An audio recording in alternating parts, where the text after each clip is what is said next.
Nothing can be more frustrating when you sit down to watch one of your favorite programs on Peacock App and you run into issues streaming it. Well, in today's tech video, I'm going to show you how to fix Peacock App if it isn't working on your Sceptre Smart TV.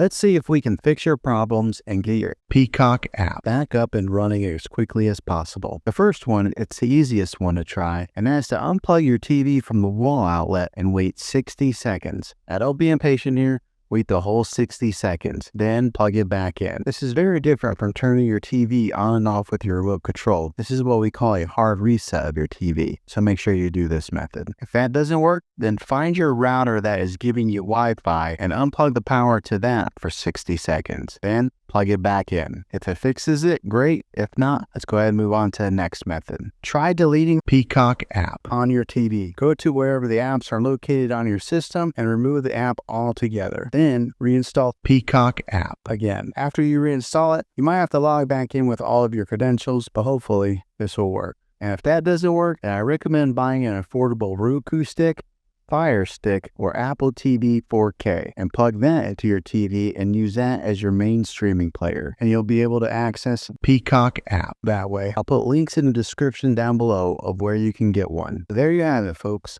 If this video was helpful, go ahead and click a thumbs up on it. Go ahead and subscribe to my channel. I make tech videos all the time, and I would love to have you back in the next one. Take care.